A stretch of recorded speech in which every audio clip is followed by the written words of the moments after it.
Please be seated. Good afternoon, everybody. It is a great pleasure to welcome Prime Minister Noda of Japan, one of America's closest allies in the Asia-Pacific region, but also around the world. And of course, one of the reasons that we enjoy such a strong alliance between our nations is because it's rooted in the deep friendship between our peoples. I felt it in my own life during my visits to Japan, including as a young boy, and we've seen that friendship on display very profoundly over the past year. Last month, we marked the first anniversary of the great East Japan earthquake and tsunami and nuclear crisis that followed. All across Japan, people stopped and stood in silence at 2:46 p.m., the moment that the earth shook. Mr. Prime Minister, on behalf of the American people, I want to say to you and the people of Japan, we continue to stand with you as well. We stand with Japan in honoring the lost and the missing. 19,000 men, women, and children who will never be forgotten. We stand with you as you rebuild what you, Mr. Prime Minister, have called the rebirth of Japan. And we stand with Japan in the Asia-Pacific and beyond because even as it has focused on the hard work at home, Japan has never stopped leading in the world. It is a great tribute to the Japanese people and to leaders like Prime Minister Noda. I'm told that over the past year, many Japanese have found strength in what they call kizuna, the bonds of solidarity between friends and neighbors, bonds which cannot be broken. And Mr. Prime Minister, the same could be said of the bonds between the United States and Japan. And today, we welcome you in that spirit. As President, I've worked to strengthen the ties between our two nations since my first days in office.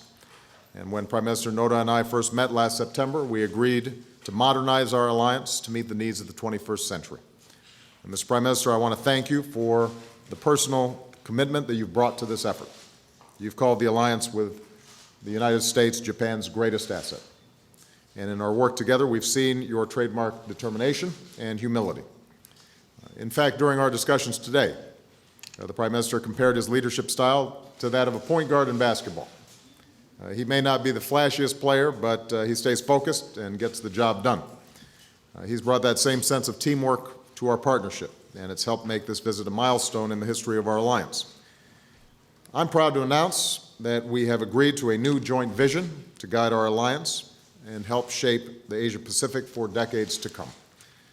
This is part of the broader effort I discussed in Australia last year, in which the United States is once again leading in the Asia-Pacific. First, we recognize that the U.S.-Japan alliance will remain the foundation of the security and prosperity of our two nations, but also a cornerstone of regional peace and security. As such, we reviewed the agreement that our governments reached last week to realign American forces in Japan. This reflects our effort to modernize America's defense posture in the Asia-Pacific with forces that are more broadly distributed, more flexible, and more sustainable. At the same time, it will reduce the impact on local communities like Okinawa. Second, our joint vision commits us to deepening our trade and investment. We're already among each other's top trading partners, and our exports to Japan and Japanese companies here in the U.S. support more than 1 million American jobs. But there's more we can do, especially as we work to double U.S. exports. So I appreciate the Prime Minister updating me on his reform efforts in Japan, including liberalizing trade and playing a leading role in Asia-Pacific's economy. We instructed our teams to continue our consultation regarding Japan's interest in joining the Trans-Pacific Partnership, which would benefit both our economies and the region. And we agreed to deepen our cooperation on nuclear safety, clean energy, and cybersecurity to enhance our economic competitiveness. Third, our joint vision lays out the future we seek in the Asia-Pacific, a region where international rules and norms are upheld, where nations contribute to regional security, where commerce and freedom of navigation is not impeded, and where disputes are resolved peacefully. As such, we continue our close consultations on the provocative actions of North Korea, which are a sign of weakness and not strength, and only serve to deepen Pyongyang's isolation. And we discuss the changes underway in Burma and how our two nations can both reward progress there while encouraging more reforms that improve the lives of the Burmese people. Fourth, our joint vision reaffirms our role as global partners, bound by shared values and committed to international peace, security, and human rights. For example, our nations are the largest donors in Afghanistan. As we plan for the NATO summit in Chicago and the next phase of the transition in Afghanistan, Japan is planning for a donor conference to sustain development there. I also want to take this opportunity to commend the Prime Minister and Japan for showing such strong leadership with regard to Iran's nuclear program. The regime in Tehran is now feeling the economic screws tighten, and one of the reasons is that countries like Japan made the decision to reduce oil imports from Iran. And this is just one more example of how, despite challenging times at home, Japan has continued to serve as a model and a true global leader. Finally, our joint vision commits us to deepening the ties between our peoples.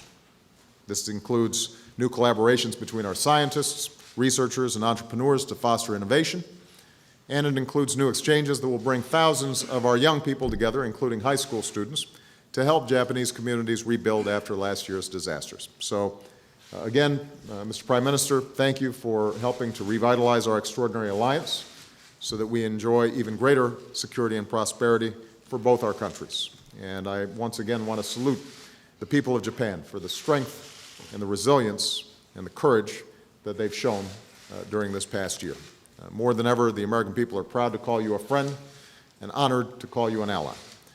And before I turn it over to the Prime Minister, I just want to warn the American press that the Prime Minister once considered himself a journalist, and instead he became a judo expert. He is a black belt, so if you get out of line, I've got some protection here. Mr. Prime Minister.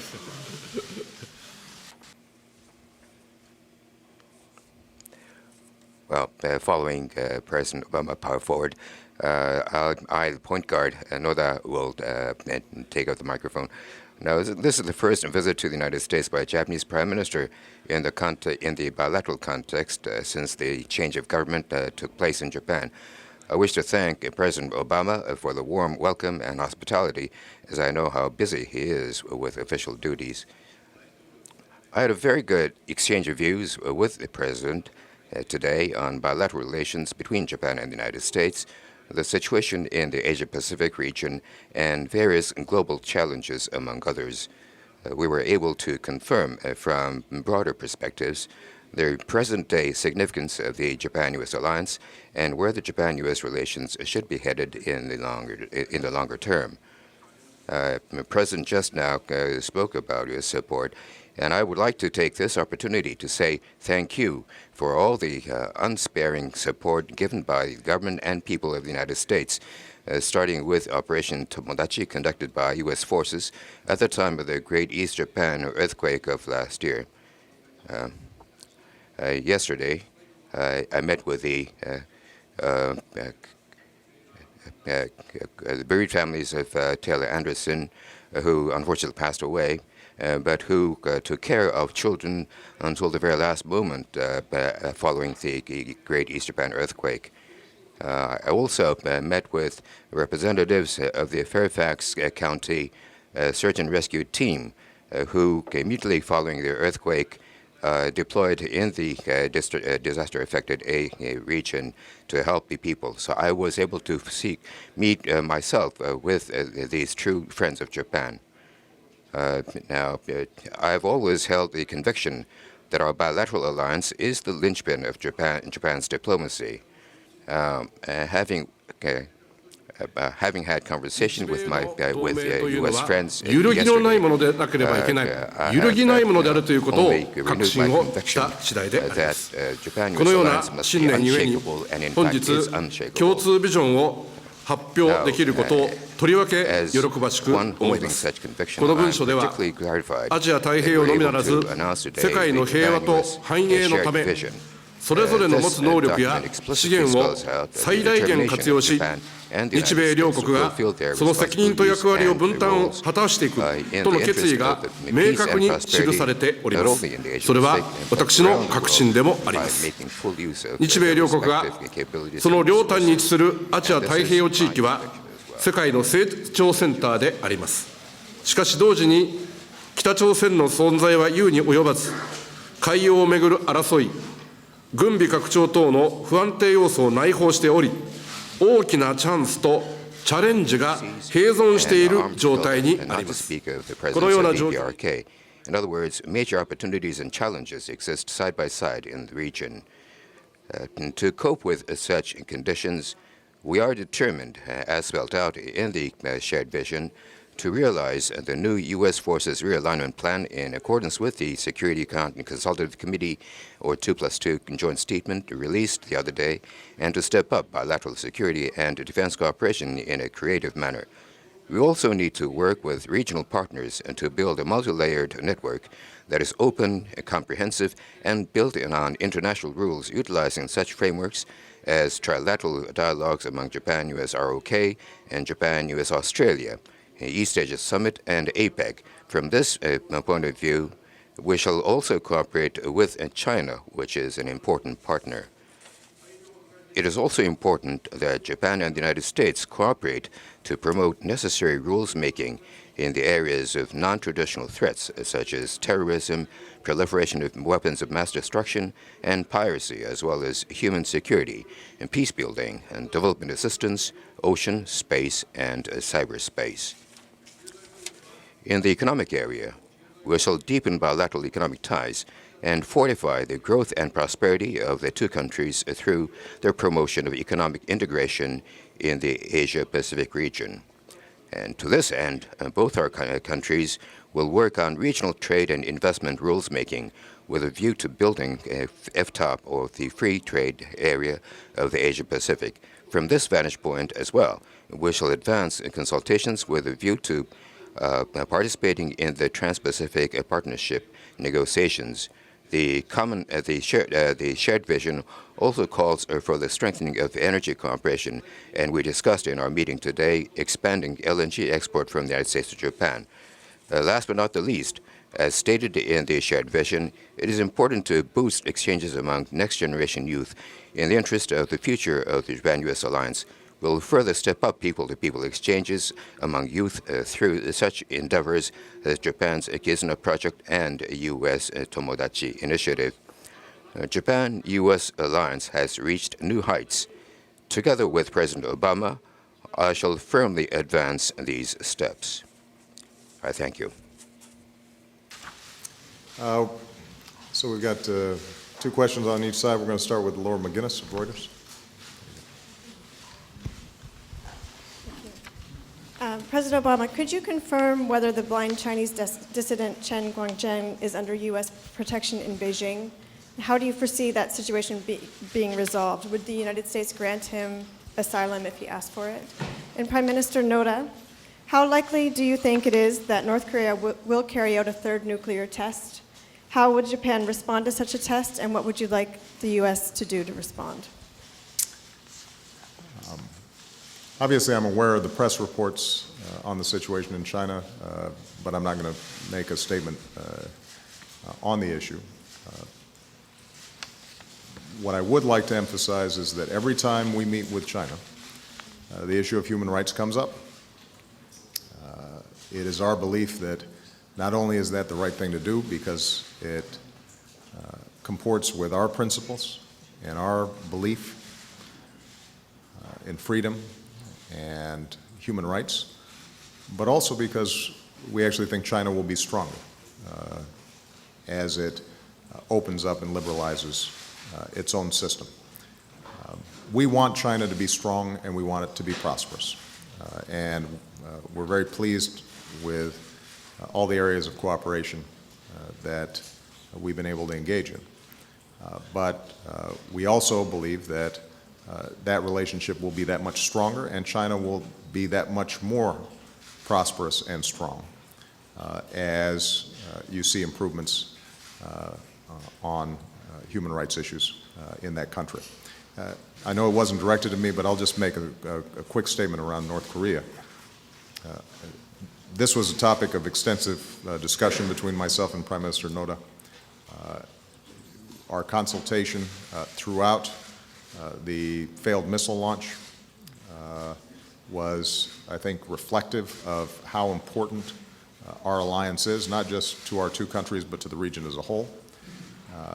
And what I've tried to do since I came into office to make sure that North Koreans understand that the old pattern of provocation that then gets attention and somehow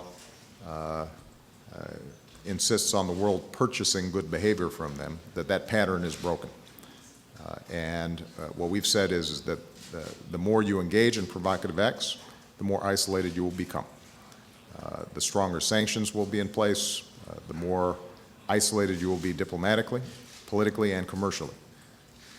And so although we can't anticipate, and I don't want to hypothesize on what might happen in the coming months, I think Pyongyang is very clear that the United States, Japan, South Korea, other countries in the region are unified in insisting that it abide by its responsibilities, abide by international norms, and that they will not be able to purchase anything from further provocative acts. 北朝鮮については With regard to North Korea, between myself and President Obama earlier, with regard to the so-called launch of satellite, the missile launch, we shared the view that it undermined the efforts of the various countries concerned to achieve resolution through dialogue. Now, in the latest round of missile launch, they also conducted a nuclear test, which means that there is a great possibility they will conduct a nuclear test. And I believe the international community as a whole together will need to call for restraint on the part of DPRK. And more specifically, I believe the measures incorporated in the recent UN Security Council chairman's statement need to be complied with. And among Japan, the US, and Korea, as well as China and Russia, we need to communicate with each other fully and also stress that China's role continues to be very important and cooperate with China while also maintaining close coordination with the United States. And we shared this view with President Obama. And let me ask Mr. Imaichi of TBS from Japan to ask a question. Imaichi of the TBS television, and I have a question for both President Obama and Prime Minister Noda. How do you regard the Futenma relocation issue in the context of this joint statement? Although you did not refer specifically to Futenma relocation, and the interim report on U.S. forces Japan realignment leaves this question open to some extent. And what do you think of the possibility that Futenma Air Station ultimately will be relocated to a place other than Henoko, as agreed in between Japan and the United States? Now, it is most meaningful that in the 2+2 joint statement, as well as the summit meeting today, that we were able to confirm that our two countries will cooperate in the context of deepening bilateral alliance towards the realization of the optimum U.S. force posture in the region and the reduction of the burden on Okinawa, and will continue to work for an early resolution of this issue by taking into account the development of the date. The realignment approach that's being taken is consistent with the security interests of both Japan and the United States. We think we've found an effective mechanism to move this process forward in a way that is respectful of the situation in Okinawa, the views of residents there, but also is able to optimize the defense cooperation between our two countries and the alliance that's the linchpin not just of our own security, but also security in the region as a whole. So we're confident that we can move forward with an approach that realigns our base posture or our deployments, but also is continuing to serve the broad-based interests of our alliance as a whole. And I want to thank publicly Prime Minister Noda for having taken such a constructive approach to an issue that has been lingering in our bilateral relationship for quite some time. Christy Parson. Thank you, Mr. President. We're coming up on the one-year anniversary of the killing of bin Laden. I wonder if you would share some thoughts on that anniversary. And I also wanted to mention that your likely opponent says anybody would have made that call, even Jimmy Carter. So I'm curious to see what you would say about that. And Mr. Prime Minister, if I may, on the same topic, you mentioned the international fight against terrorism in your opening remarks, and I wonder if you could reflect on President Obama's record here, and if you think from an international perspective the U.S. is playing it right in marking this anniversary, or if you think you might advise against excessive celebration. Well, let me make a couple of points. First of all, Christy, I hardly think that you've seen any excessive celebration taking place here. I think that the American people, rightly remember what we as a country accomplished in bringing to justice somebody who killed over 3,000 of our citizens. And it's a mark of the excellence of our intelligence teams and our military teams, a political process that worked.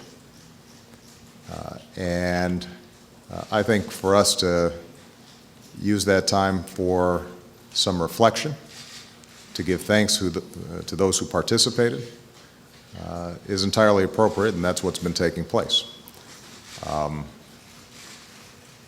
As far as my personal role and what other folks would do, I just recommend that everybody take a look at people's previous statements in terms of whether they thought it was appropriate to go into Pakistan and take out bin Laden. I assume that people meant what they said when they said it. That's been at least my practice. I said that I'd go after bin Laden if we had a clear shot at him, and I did. If there are others who have said one thing and now suggest they do something else, then I'd go ahead and let them explain it.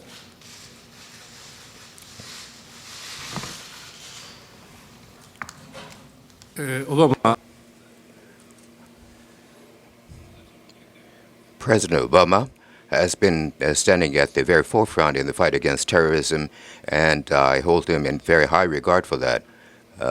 Now, although bin Laden has been killed, terrorism has not been rooted out, and I think continued efforts will be needed in cooperation with the United States. We also would like to continue with our efforts against terrorism. I think the forms of terrorism are becoming very diverse, amongst them cyber terrorism, for example. And this time between Japan and the United States, not just in the cyber terror, in space and ocean, but we also decided to cooperate in cyber security as well. So inclusive of all of these, Japan and the United States shall work together to root out terrorism of all sorts. Let me call on Takatsuka-san of the Mainichi Shimbun. I'm in Takatsuka with Mainichi Shimbun newspaper, and I would like to ask a question for Prime Minister Noda and President Obama. There is no direct reference to China in this joint statement.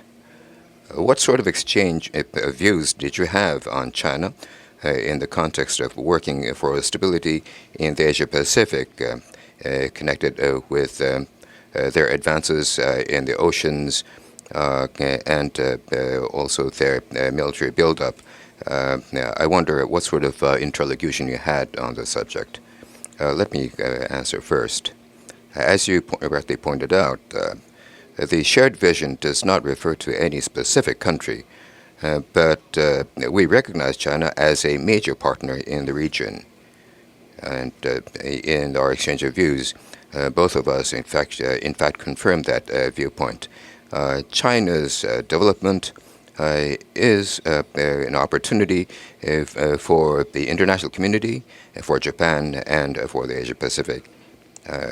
Now, I explained in the meeting to President Obama that when I visited China last December, I broached to the Chinese leaders my 6-point initiative, including confidence building and cooperation in the East China Sea, in order to further advance our mutually beneficial relationship based on common strategic interests, and that I'll work steadily to implement this. I also told to the President that I wish to realize a strategic dialogue among Japan, U.S., and China. Now, EAS, last year we were the view that was a success.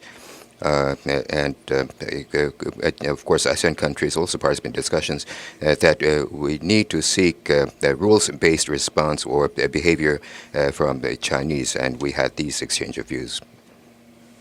I think that I've said in the past and firmly believe that we welcome a peacefully rising China, and we have developed a very important strategic and economic dialogue with China.